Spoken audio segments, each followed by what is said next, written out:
All right, everybody. Danielle Z here for another episode of the Feeling and Healing podcast. Today I am on with Matt Melvin. He is the author of Bullied Behind Bars, a gay Christian Trump supporter goes to prison. And we're just going to talk about kind of his journey. He's definitely, he as in his book, he mentions he was misunderstood, due to an adult diagnosis of autism. And then, of course, just his healing journey and just, of course, being in prison. So, Matt, welcome to the show. Thank you for joining me. Thank you for having me. Of course. Yeah. So I guess, first off, because a lot of the work that I do with my clients is obviously deep, soul work. But like, I mean, the one thing I'm very curious to know is like, how did, and as a mental health professional, how did that, diagnosis of adult autism impact you as a person?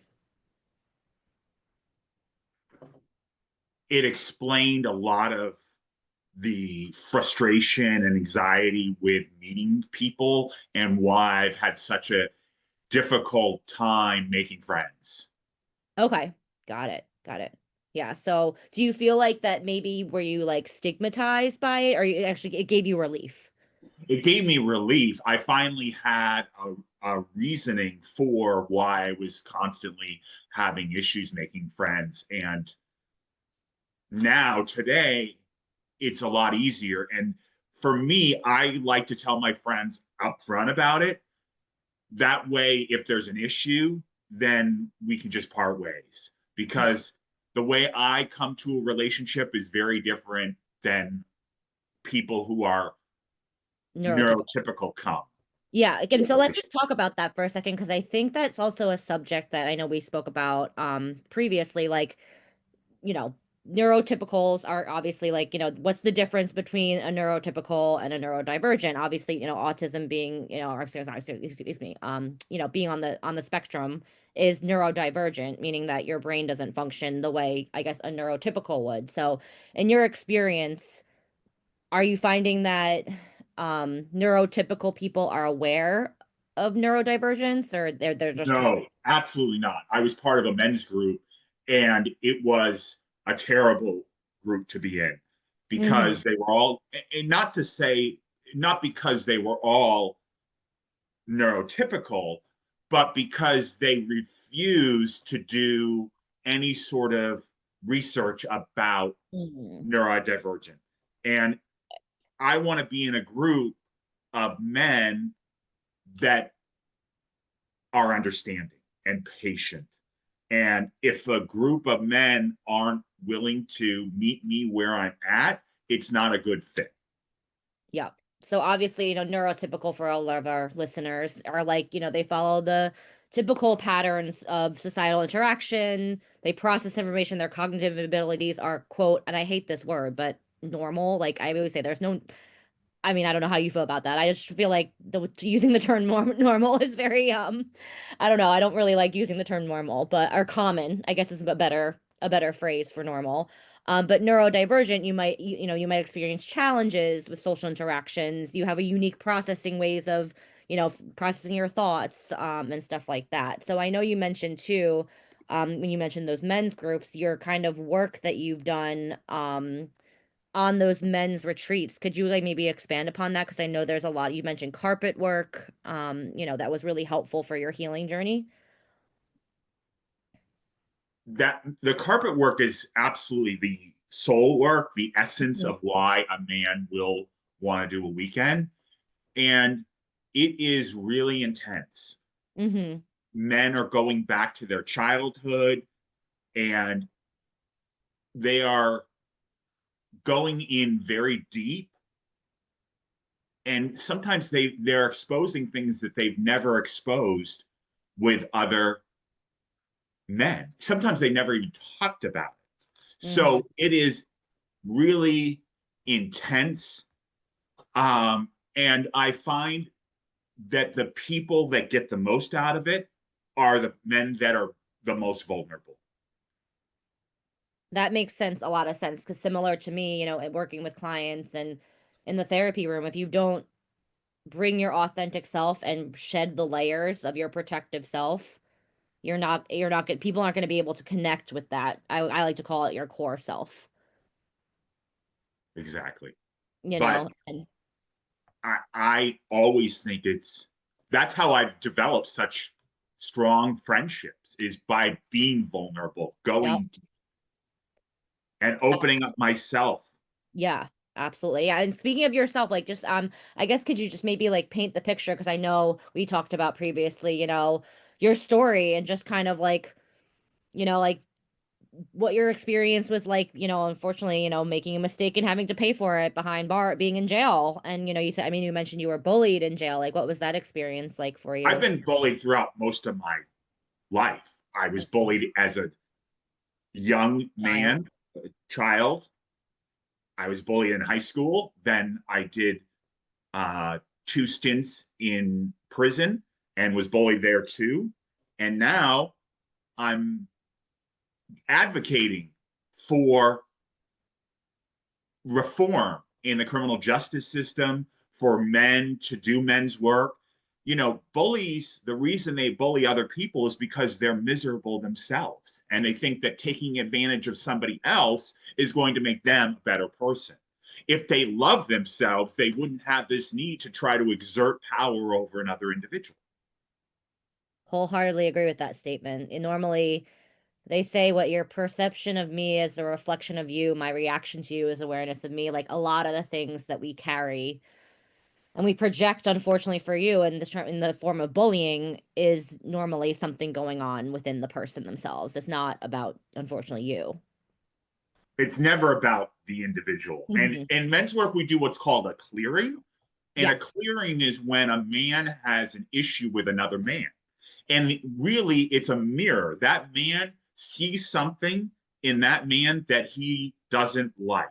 But Hmm. really, it's about that man exploring. And let me tell you, Danielle, I have never done a weekend where a man hasn't done a clear, hasn't wanted to do a clearing with me. And it's because I'm very authentic. I'm very vulnerable. I'm not a people pleaser. I say things the way I see it, and it rubs people the wrong way. Sometimes, Hmm. some people, I should Hmm. say, not everyone. I mean, But what a you just lot said. of men that come, they only want to talk about sports and Hmm. weather and stuff that doesn't mean anything. And that was one of the reasons I left the other men's group, because it was not what I was looking for. It was very lukewarm, very surface level, and I'm looking to get in deep and go into the weeds, go into the battle with other men. And that takes a special type of person.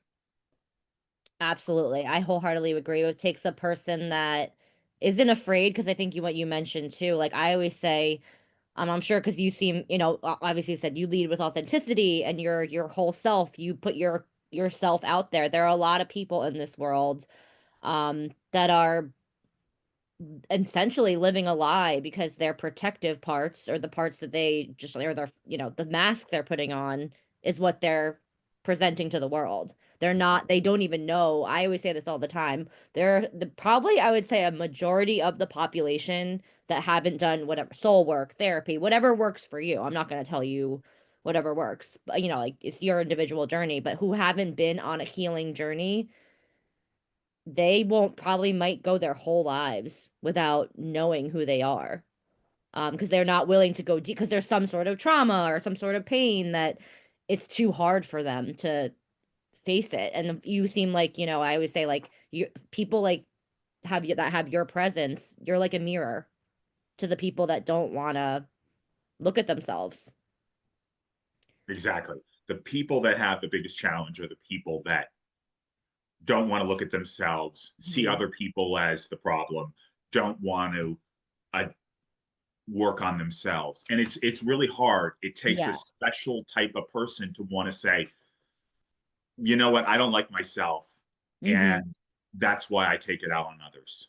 Yeah. But What if led you if to? anyone wants to improve themselves, they have to first love themselves before they can love Absolutely. others. Oh, and that's something I teach in my program is like love is self-love. It's like if you don't love yourself, and I think there's a lot of talk right now with like self-love and boundaries, but it is really true. It's like the greatest thing you'll ever learn is just to love and be loved in return. But that love has to come, like you have to learn how to love. Like I always say, the relationship with yourself is the most important relationship you're ever going to have.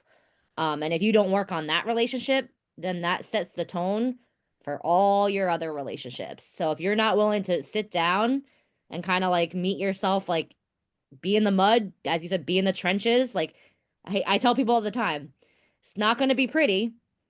It's normally, it's normally pretty messy. But the person you are that you come out of it after doing that work, it feels amazing. Absolutely. I mean, Yeah. for me, I've done therapy my whole life. It Hmm. doesn't work for me.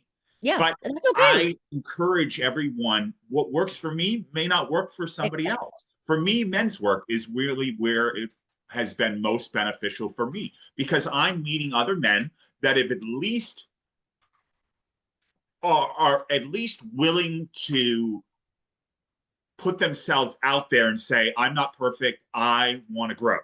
Hmm. I mean, I've Hmm. never had a well, let me take that back. We've seen men come to weekends where the company has paid for them to come and they don't get anything out of it. Usually they leave very, very early on because there's no skin in the game. If there's no skin in the game, then the man isn't going to want to do any work. So Yeah. all of our weekends cost money, and it's because we're using a facility and there's food and I always tell people if you ever see a sign that says free, run the other way. There's Yeah. always a catch. There's nothing free in life. There's a saying, there's no such thing as free lunch. I think that's a saying, like they say, I don't know.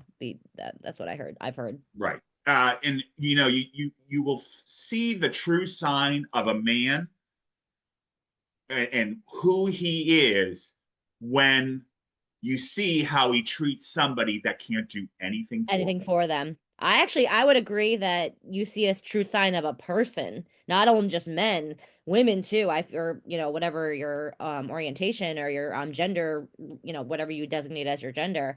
I feel that that's just a human thing. Like when you meet somebody that they can't give you anything, and how you treat them shows your integrity, your character, your healing.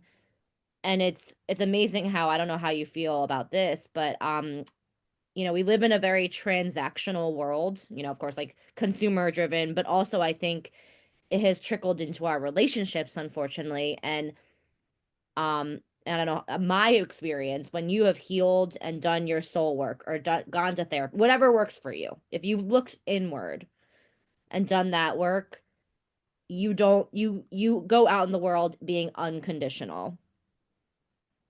I don't know how you feel about that.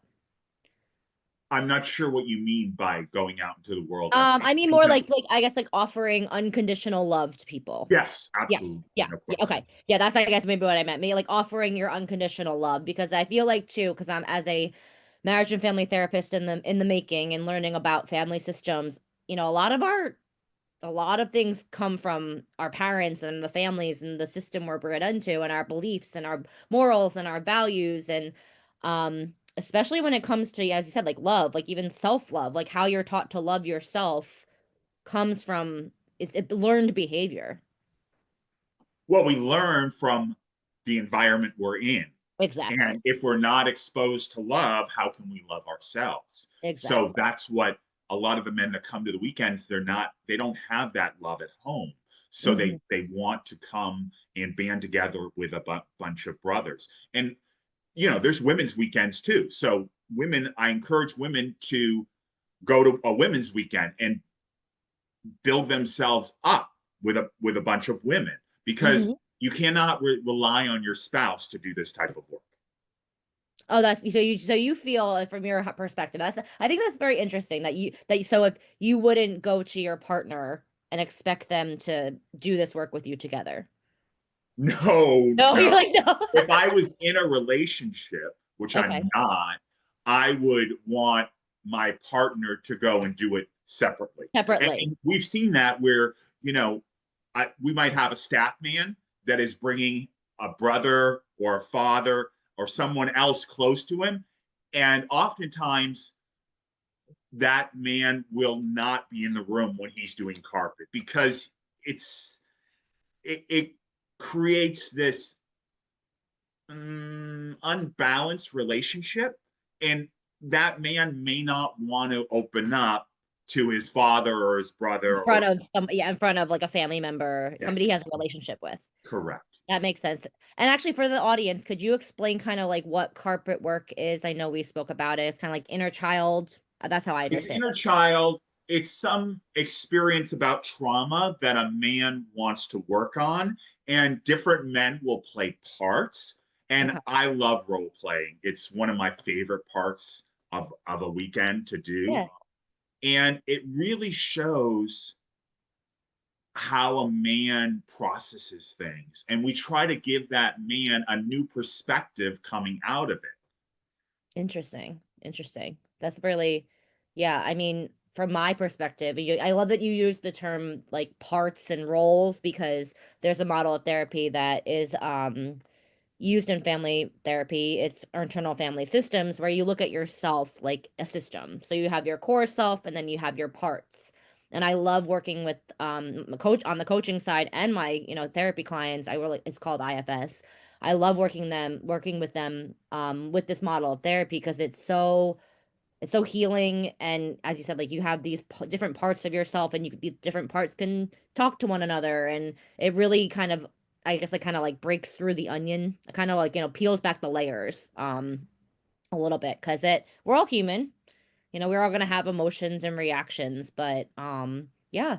And I guess talking about like your story in particular with, like, as you said, you went, like, what was the experience like for you making a mistake and then having to unfortunately go to prison for it. Well, I chose to break the law. True. So when you That's a choose, good. All right, when so you hold yourself accountable for what no you. question, Mhm. I chose the sin. I didn't choose the consequence. And when you choose to engage in a sin, you can't control the consequences. True. So what Whether do you it's think one in your sin, from your experience, how was that kind of, because you seem, obviously you've done a lot of, as I said, soul work and men's work. How is that process of forgiving yourself? I think it's absolutely critical because if you don't forgive yourself, then you hold yourself hostage and you can't help anyone else. Yeah. Yeah. And how also too, I know that you mentioned, like, in your book you kind of mentioned like the unfairness of like life, because like, I mean, we're all, in life, like, life is unfair. Some people get you get I always do the metaphor of like a card table, right? Like, you're handed a different hand, everybody has a different hand. Some people get good cards, some people get bad cards. So how have you dealt with kind of hardship and unfairness in just life? Good question. In 2019, I actually got to meet my hero, Angela Lansbury, Oh, and went to her performance, The Importance of Being Earnest. That was her nice. last performance that she did live because she Hmm. was 94 at that point and she died a couple of years later. And she did an interview and she said that most people find life to be very, very difficult. Hmm. It And is. I Life is hard. wholeheartedly agree. Yeah, life is hard. It's not easy. I mean, I firmly believe, I mean, I've had my own, struggles in life. I mean, I would say I'm definitely very, very lucky and don't have, I would like to call, like, big T trauma where, for instance, like, I was never bullied, as a child. And then, I never was in prison, or I never had to pay the consequence. I mean, I've sinned, but I've been very lucky and not, maybe I haven't had to pay very serious consequences for that. But I think that, making mistakes, I don't know how you feel about this, but I think, yes, number one, life is hard.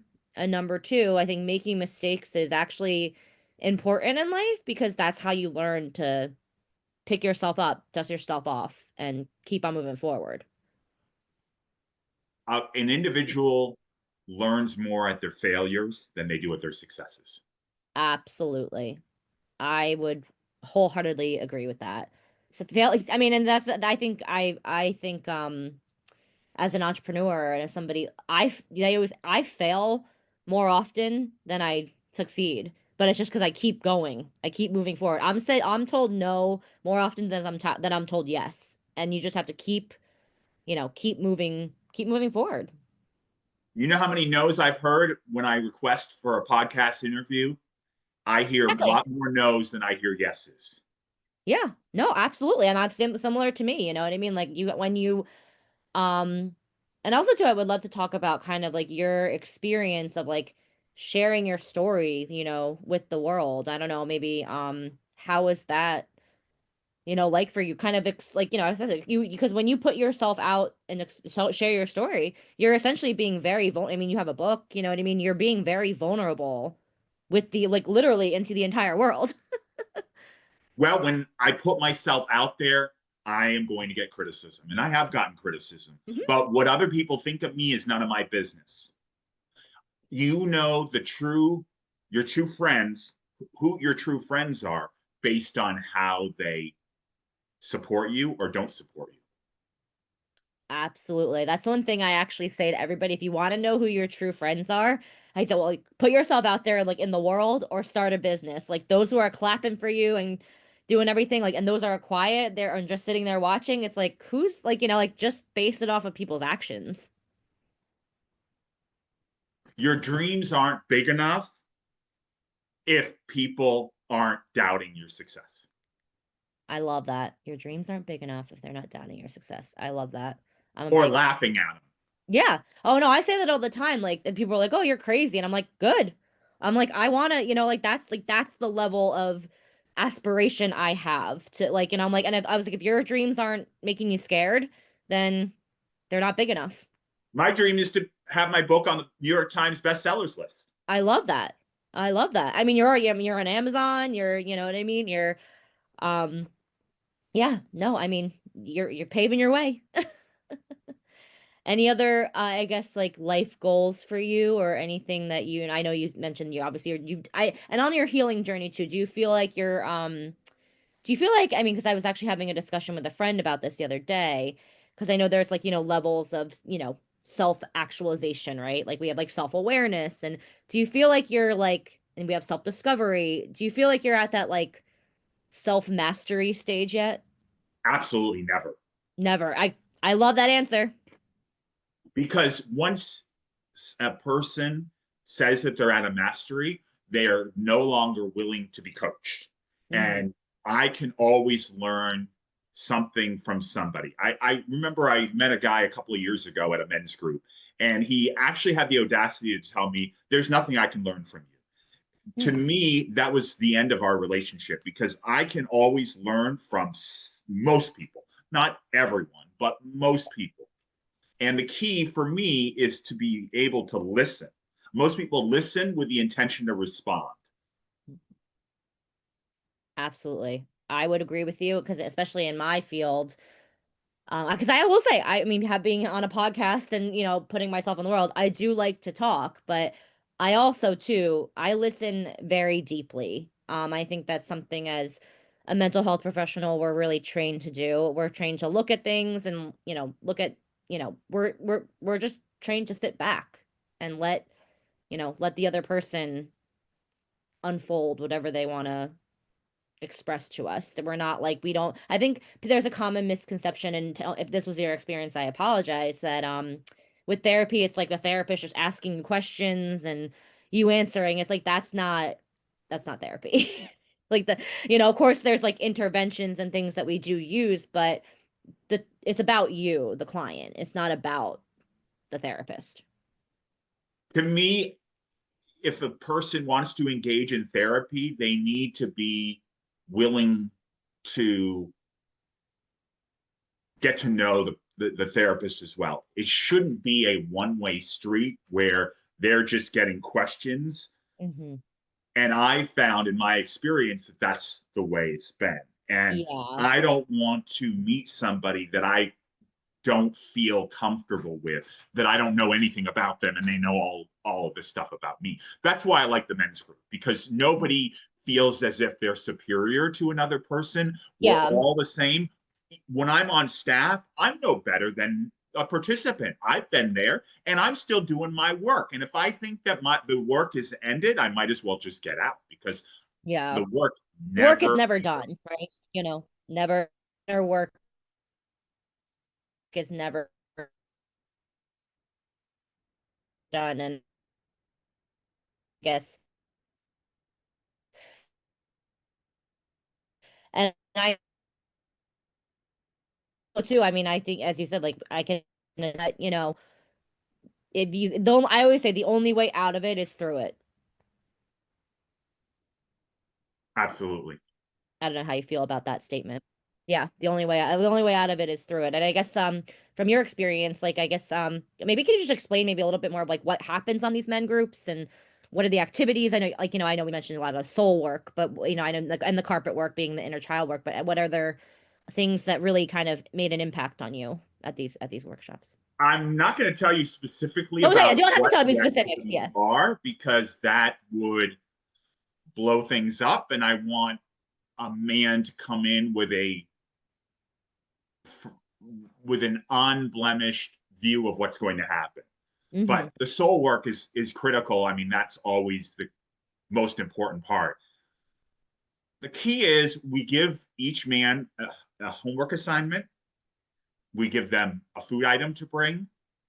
We tell them to eat before they come, and we give them a specific time and a specific place to meet us. Mm-hmm. And I have been never been late for anything. I'm always early. And so I Yes, always you were show even up early to early. our And then podcast they call. send me away because I didn't follow directions. And it's really the men's weekend is about listening and following the instructions act exactly as we've given them. And the folks that do the most success, have the most success, are the folks that aren't trying to figure out what the next activity is. They're not trying to sort of take over. Mm. I, So for I would, me, and because I've been in prison, I've been told what to do. And mhm. it's similar, but not quite the same. Obviously, in prison, I don't have any control. At a men's weekend, a man can leave at any point. We're not going Oh, to hold him it's hostage. voluntary. Yeah. Correct.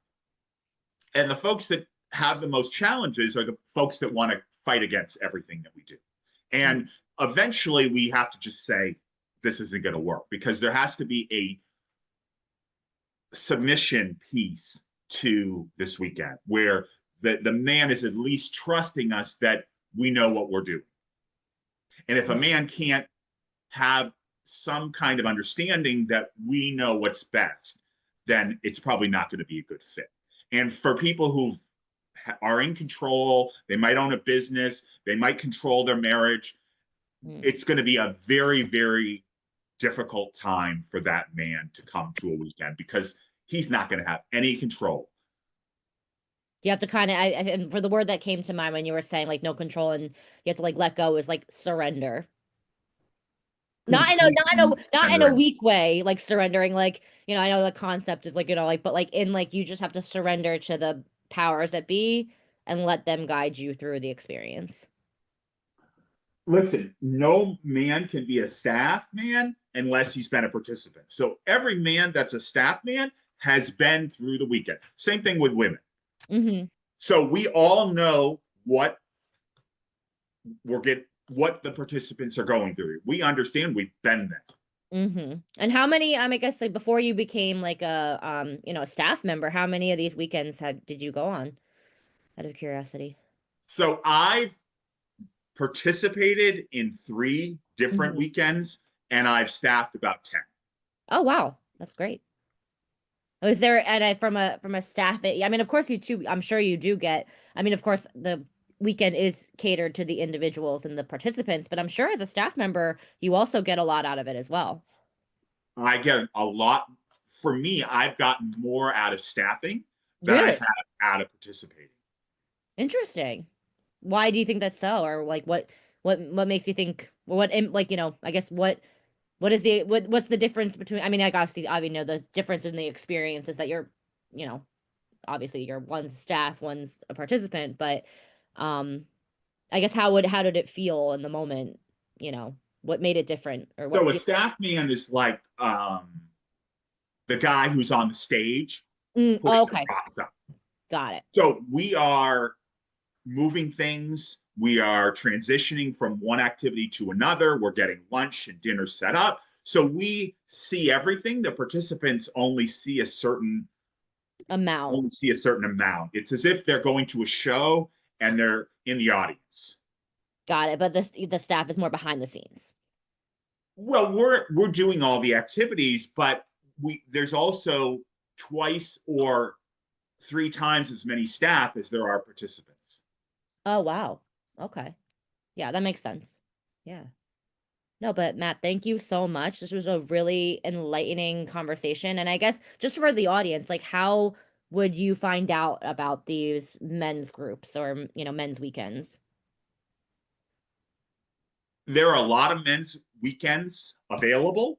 I encourage your viewers to do the research. Okay. They can email me, bulliedbehindbars@gmail.com, and I can give them some advice. I'm also on Instagram, Bullied Behind Bars, X, Bars Bullied, Facebook, Matthew.Melvin.5621, and my website is bulliedbehindbars.com. And my book is available on Amazon for purchase. Lovely. Well, thank you so much for joining me, Matt. This was a lovely conversation. And as always, everybody, the podcast is available on my YouTube channel, Feeling and Healing, on as well as Feeling and Healing on Spotify and Apple iTunes.